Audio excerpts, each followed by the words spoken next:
আজকের আলোচ্য বিষয় শবে বরাত।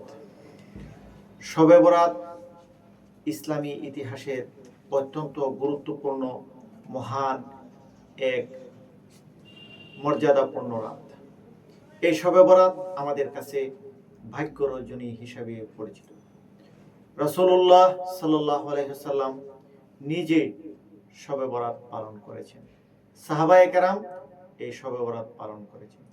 ১৫০০ বছর পর্যন্ত গোটা মুসলিম বিশ্ব এই শবে বরাত পালন করে আসছে। সাম্প্রতিককালে কিছু লোক শবে বরাত পালনের নামে বাড়াবাড়ি এবং সীমা লঙ্ঘন করে যাচ্ছে। আরেকটি দল শবে বরাতের অস্তিত্ব নাই, কোরআন হাদিসে শবে বরাত নাই, শবে বরাতকে বর্জন করার জন্য অনেক বাড়াবাড়ি করে যাচ্ছে। এই দলটি এবং যারা শবে বরাত পালনে বাড়াবাড়ি করে, এই দুই দলের মাঝামাঝি আহলে সুন্নাত ওয়াল জামাত শবে বরাত পালন করে তারা বাড়াবাড়ি করে না, সীমা লঙ্ঘন করে না।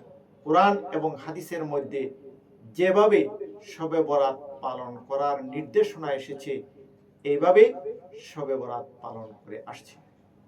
যারা শবে বরাত অস্বীকার করে এবং এই ধরনের ইসলামী ইতিহাস ঐতিহ্যের গুরুত্বপূর্ণ বিধানগুলো তারা অস্বীকার করে, তাদের প্রাথমিক দাবি হলো শবে বরাত হাদিসের মধ্যে নেই। এরকম অন্যান্য ইবাদত সম্পর্কে তারা বলে এগুলো হাদিসের মধ্যে নেই। যখন তাদেরকে হাদিস দেখানো হয়, হাদিস থেকে দলিল প্রমাণ পেশ করা হয়, তখন তারা বলে হাদিসটা সহিহ নয়। যখন প্রমাণ করা হয় এই হাদিসটি সহিহ এবং বিশুদ্ধ, হাদিসকে সহিহ না বলার কোনো কারণ তাদের কাছে যখন থাকে না, কোনো দলিল প্রমাণ যখন তাদের কাছে থাকে না, তখন তারা অশ্লীল আচরণে লিপ্ত হয়, অপব্যবহারে লিপ্ত হয়, কোরআন হাদিসকে অসম্মান করে, আলেম ওলামাদেরকে অসম্মান করে এবং বিতর্কিত এবং অশ্লীল বাক্য তারা ব্যবহার করে থাকে। যেমন শবে বরাত সম্পর্কে এই দেশের কিছু আলেম ওলামা অশ্লীল অকথ্য ভাষা ব্যবহার করে যাচ্ছে। এক লোক শবে বরাতকে হিন্দুদের দুর্গা পূজার সঙ্গে তুলনা করেছে।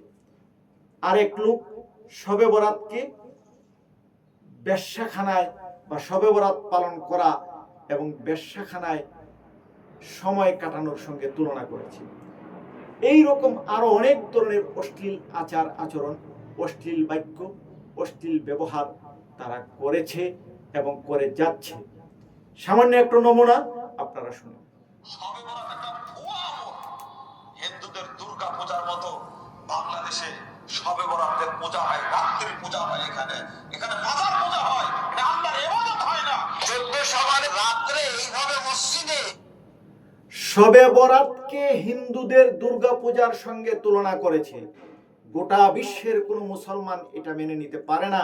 যাদের মধ্যে সামান্যতম ঈমান আছে তারা শবে বরাতকে হিন্দুদের দুর্গা পূজার সঙ্গে তুলনা করতে পারে না। যাদের কাছে কোরআন এবং হাদিস আছে তারা এই ধরনের অশ্লীল আচরণ করতে পারে না। শুধুমাত্র যারা কোরআন নাই, হাদিস নাই, দলিল নাই, প্রমাণ নাই, নিরুপায় হয়ে এই সমস্ত অশ্লীল কথা তারা ব্যবহার করে থাকে। আরো অতিরিক্তভাবে তাদের এক লোক শবে বরাত পালন করার জন্য মসজিদে যাওয়ার তুলনায় বেশ্যাখানায় যাওয়ার কথা উল্লেখ করেছে। শুনেন। রাতে এইভাবে মসজিদে ভিড় না করে যদি বেশ্যাখানায় কাটায় তারপর ভালো আছে। এই সারা রাত যদি সে বেশ্যাখানায় থাকে সেটাও ভালো। শবে বরাতের জন্য মসজিদে যাওয়ার চাইতে বেশ্যাখানায় যাওয়া আরো ভালো। এই ধরনের অশ্লীল কথা মুসলমান বলতে পারে না। রাসূল সাল্লাল্লাহু আলাইহি ওয়াসাল্লাম নিজে বলেছেন, আমি অশ্লীলতাকে পছন্দ করি না, আমি নিজেও অশ্লীল না, আমি অশ্লীলতাকে সমর্থন করি না। আর শবে বরাত, এই মসজিদ, এই সমস্ত বিষয় নিয়ে এরকম অকথ্য এবং অশ্লীল আচরণ, অশ্লীল বাক্য তারাই শুধু বলে যারা আসলে কোরআন খুঁজে পায় না, হাদিস খুঁজে পায় না, দলিল খুঁজে পায় না, কোনো ধরনের প্রমাণ না থাকার কারণে নিরুপায় হয়ে তারা এই সমস্ত অশ্লীল বাক্য এবং অশ্লীল কথার সহযোগিতা নেয়, আশ্রয় নেয়। কোনো মুসলমান এ ধরনের অশ্লীল কথা বলতে পারে না। এই জন্য যারা শবে বরাতকে হিন্দুদের দুর্গাপূজার সঙ্গে তুলনা করেছে, যারা শবে বরাতের জন্য মসজিদে যাওয়াকে বেশ্যাখানায় যাওয়ার চাইতে আরো খারাপ বা নিকৃষ্ট বলে তারা আসলেই কি মুসলমান, তারা সত্যিকার মুসলমান কিনা, তারা রাসূলের আদর্শ মানে কিনা, তাদের মধ্যে সাহাবায়ে কেরামের আদর্শ আছে কিনা, এগুলি মুসলমান বিবেচনা করার প্রয়োজন। অথচ শবে বরাত রাসূল সাল্লাল্লাহু আলাইহি সাল্লাম পালন করেছেন, শবে বরাত রাসূল সাল্লাল্লাহু আলাইহি সাল্লামের সাহাবায়ে কেরামরা পালন করেছে, শবে বরাত উলামায়ে কেরাম পালন করেছেন, শবে বরাত ১৫০০ বছর পর্যন্ত মুসলমান পালন করে আসছেন। এক রাতের ঘটনা, আয়েশা রাদিয়াল্লাহু তাআলা আনহা থেকে বর্ণিত, রাসূলুল্লাহ সাল্লাল্লাহু আলাইহি সাল্লামকে তিনি জান্নাতুল বাকিতে খুঁজে পেলেন। তখন রাসূলুল্লাহ সাল্লাল্লাহু আলাইহি সাল্লাম আয়েশা রাদিয়াল্লাহু তাআলা আনহাকে সম্বোধন করে বলেছিলেন, ইন্নাল্লাহা ইয়ানজিলু লাইলাতান নিসফি মিন শাবান ইলা সামাইদ দুনিয়া। আল্লাহ তাআলা শাবান মাসের মধ্যরাতে প্রথম আসমানে বা দুনিয়ার আকাশে অবতরণ করেন।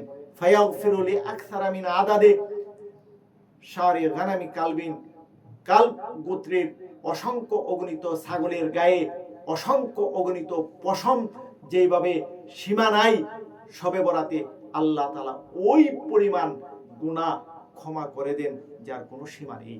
তিরমিজি শরীফ ৭৩৯ নম্বর হাদিস, ইবনে মাজাহ ১৩৮৯ নম্বর হাদিস।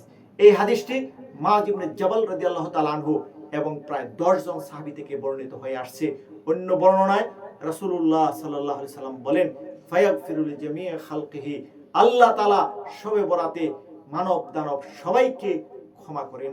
তবে যারা মুশরিক, যারা মানুষের সঙ্গে বিদ্বেষ পোষণ করে, যেমন শবে বরাত যারা পালন করে তাদের সঙ্গে যারা বিদ্বেষ পোষণ করে, শবে বরাত যারা পালন করে তাদেরকে যারা গালাগালি করে, মুসলমান হওয়ার পরে অন্য মুসলমানের সঙ্গে যারা এই রকম বিদ্বেষ পোষণ করে, আল্লাহ পাক তাদেরকে শবে বরাতেও ক্ষমা করে না, শবে কদরেও ক্ষমা করে না, কোনোদিন তাদেরকে ক্ষমা করা হয় না।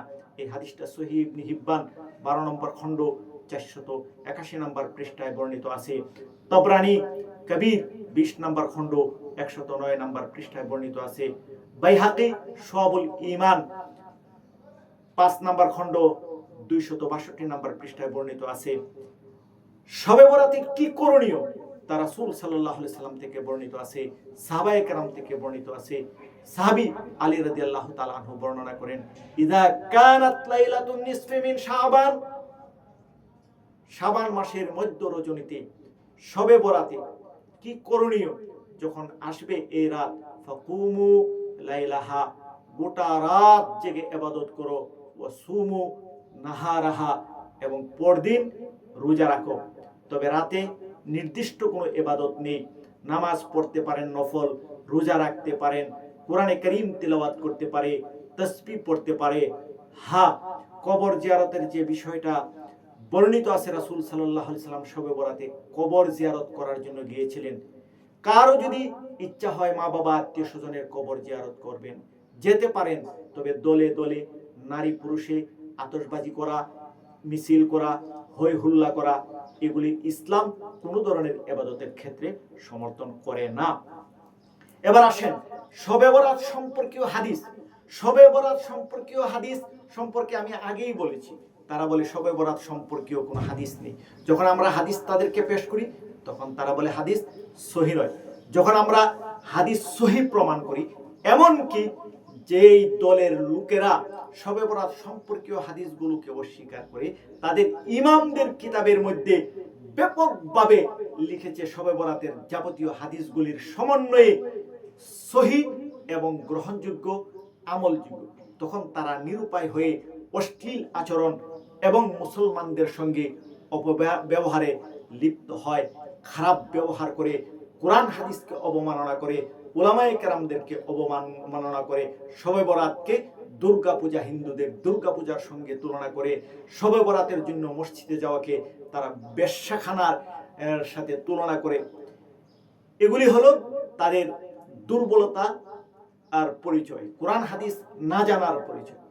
ভারতবর্ষে লামাযহাবী মতবাদের বা তাদের যে ইমাম আব্দুর রহমান মুবারকপুরী, তার প্রসিদ্ধ কিতাব তুহফাতুল আহওয়াজি, এই তুহফাতুল আহওয়াজির 3 নাম্বার খণ্ড, 3 নাম্বার খণ্ডে 365 নাম্বার পৃষ্ঠা, তুহফাতুল আহওয়াজি 3 নাম্বার খণ্ডের 365 নাম্বার পৃষ্ঠায় লামাযহাবী মতবাদের বা যারা শবে বরাতকে অস্বীকার করে তাদের এই দলের ভারতবর্ষের ইমাম আব্দুর রহমান মুবারকপুরী তিনি লিখেছেন, আন্নাহু কাদ ওয়ারাদা ফি ফাদিলাতি লাইলাতিন নিসফি মিন শাবান ইদ্দাতু আহাদিস, শবে বরাতের ফজিলতের উপরে অনেকগুলো হাদিস বর্ণিত হয়ে এসেছে।